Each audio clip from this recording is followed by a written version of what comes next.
Hi, I'm Justin. Also, I hate the way my voice sounds, so if you can do whatever Photoshop does to voices, make me sound awesome. And this is my lovely friend, The beauty in the eyes of the beholder, and it's just about getting into the seat of being the beholder. Hayley. I don't think you have to be particularly perceptive.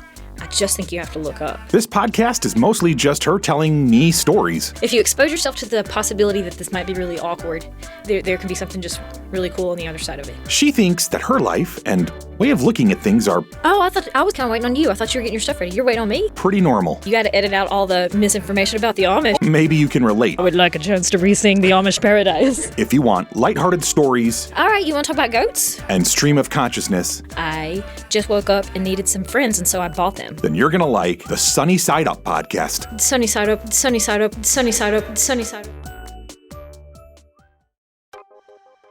So, if you're at all like me, you may feel that you're living in a world that can be a bit overwhelming and confusing at times. I'm also a huge fan of podcasts, documentaries, docudramas, stories, and of just information in general. Between all of that and the social media and news, sometimes our brains can feel like they're on overload. Hayley and I hope that this podcast can be something of an antidote to all of that. Like little jello shots of joy and distraction. None of it is too serious or really too informative. Mostly it's just two friends who have conversational chemistry talking about whatever enters the minds of relatively ADHD people. We hope you enjoy. The funny thing about crime, I think, is, and we talked about it earlier, we were chatting about prison stories and stuff, but the prisoners, they learn so much from other prisoners, and I think criminals learn so much from other criminals. I don't have a lot of firsthand experience with actual criminals. I'm sure a lot of people I know have probably conducted crimes, but the only person I had real firsthand involvement with, I worked with a woman who was embezzling from our office. Oh yeah. Did I mention that to you? I remember. We worked in a law office, and it was law and it was tax law, so it was law, CPAs. We had CPAs assistant, we had paralegals, people that typically are savvy with records and stay on top of business, and yet the CPA assistant, one day we just get a call from the outside from another attorney in town, and he's like, I happened to see this girl was working for you, and I just wanted you to know she has a rap sheet with 11 or 12 offenses on it at the local level, which means on the federal level or state level it's going to be much, much longer typically. And I just assumed that you didn't know that. So the boss had asked for disclosures on the resume, but on the job application, but he'd never actually done the background check. Wow. So he hires her. So we start looking around, and we realize that she's, some of her personal bills were being drafted straight out of the boss's account, personal checking accounts, and but she was the person who got the mail, so she'd just been tossing his bank statements, so he wouldn't see it, and he had multiple accounts, and so he just hadn't noticed it. Because seriously, how often do you open your paper accounts and really, really look at them? Yeah, true. Not enough. Some of the customers that she would handle the books for, she was borrowing money from them and things that might not have been criminal on the front end, but definitely not the look that you want. And I don't know that she ever paid it back. So there were small petty crimes. But when we asked her about it, sure, she was like, yes, I've been in jail for this long. That's where I learned how to do it. X, Y, Z, and this and that. And we found out that a lot of what she was doing, she had learned how to do it when she was incarcerated. I know. Well, what do we do with this? I know. It's part of my, it's kind of my, long, I don't know what you'd call it, tirade about the many things we need to do to make the American justice system better. But, of course, part of my rant is, I think we as Americans... Eliminate privatized facilities. It starts even deeper. It starts in the soul of America. And I'm one of these guys where I don't, when I complain about something in America, I don't complain about it as America is awful, terrible, we're the worst country in the world. my approach I always come at it from is we're better than this. Yeah. That's like I always am like, who are we? What are our ideals as a country, and are we living up to them? If you're some war-torn, developing country that's in the muck and the mire and has been for a gazillion years, like you got to like build what's your foundation? What do you believe? Like, okay, I get that. That's not us. And so mine always comes from this place of like it's disappointing because like we're better than this. So anyways, that's a little bit of idea of why I approach these things that way. But I think the soul of America, one of the things that hurts my heart a little bit is we're a very punishment oriented culture.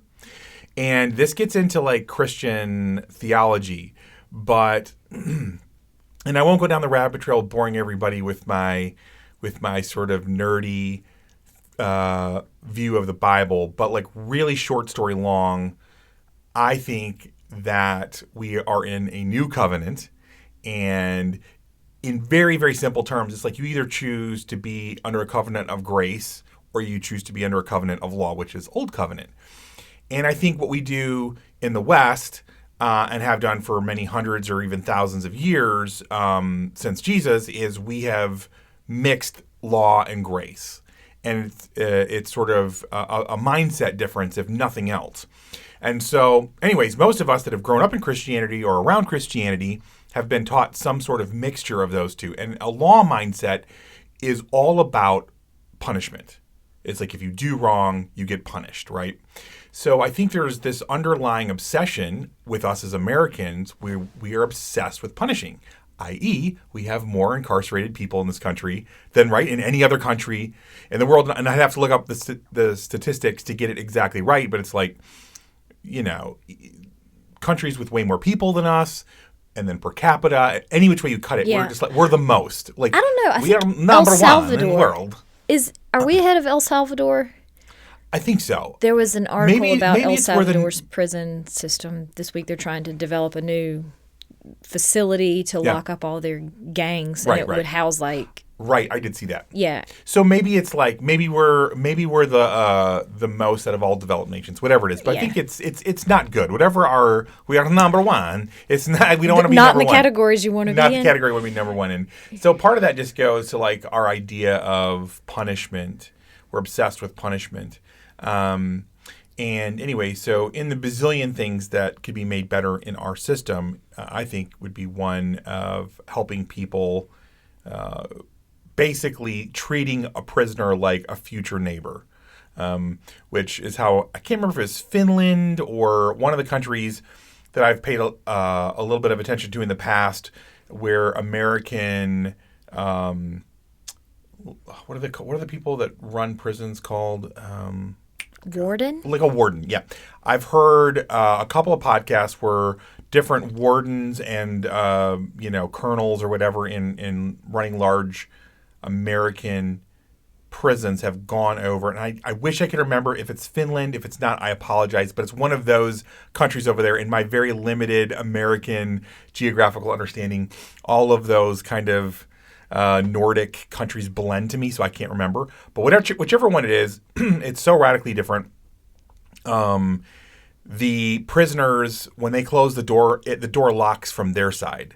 The prison guards don't wear prison uniforms.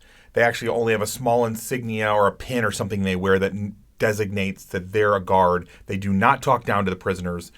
They treat the prisoners with respect and honor.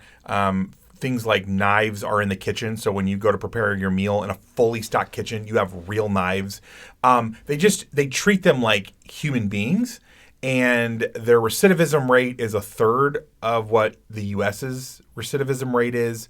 And again, the whole idea is like you did something bad, so there is a price to pay. But our goal is to rehabilitate you and get you back into society at the end of this thing and not make you worse. And I think it's pretty clear from if you've ever spent any time in or around it, or if you just look at the numbers, that the people that go into the system at a young age steadily tend to get worse and worse and worse. And our recidivism rate is want to say it's somewhere around like 70 or 80%. It's awful.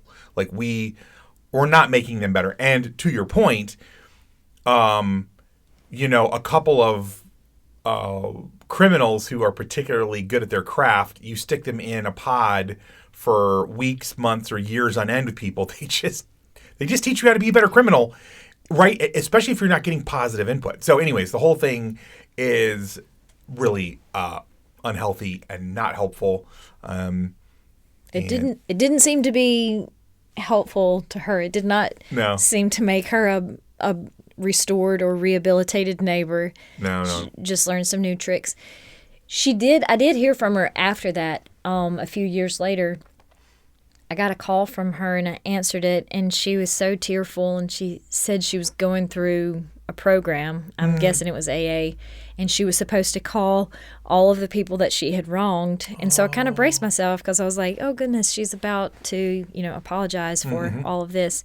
And she really hadn't done anything directly to me. I'd bought a horse from her, and there was some sketchy things there, but ultimately I ended up with the horse, and the payment that I had made was what I had agreed to, so it was fine. But anyway, she said, yes, I'm having a call, and she's crying. And then she's like, could you give me so-and-so's number so I can, the coworker, so she could call her and apologize to her. And she never, the apology was not for me. Her list of sins, whatever she done to you with that horse, was probably small and that potatoes. wasn't even the thing. Working with somebody who was lying and cheating and kind of sabotaging the business that we all derived our livelihood from felt like a wrong to personal. me. Yeah, but no, she called and so tearful, and I was bracing myself for this apology, and then she just asked for somebody else's phone number, and I was like, oh, yeah, sure. My bad. let me get that for you. Anything else I can help you with? Yeah, right. Do you need some money? Hello, lovely friends. Thank you so much for hanging out with us. And it would mean the world if you would tell other people about this podcast and maybe even spam your social media accounts with just how much you're enjoying it. If you are, of course. Also, commenting and rating us on whatever platform you're downloading or streaming from is incredibly helpful to a little startup podcast like this one. On the other hand, if you are dissatisfied with your listening experience, please leave all of that hate on someone else's podcast. Just maybe to confuse them a little bit, right? But most of all, we hope you keep looking up and looking for the sunny side of life.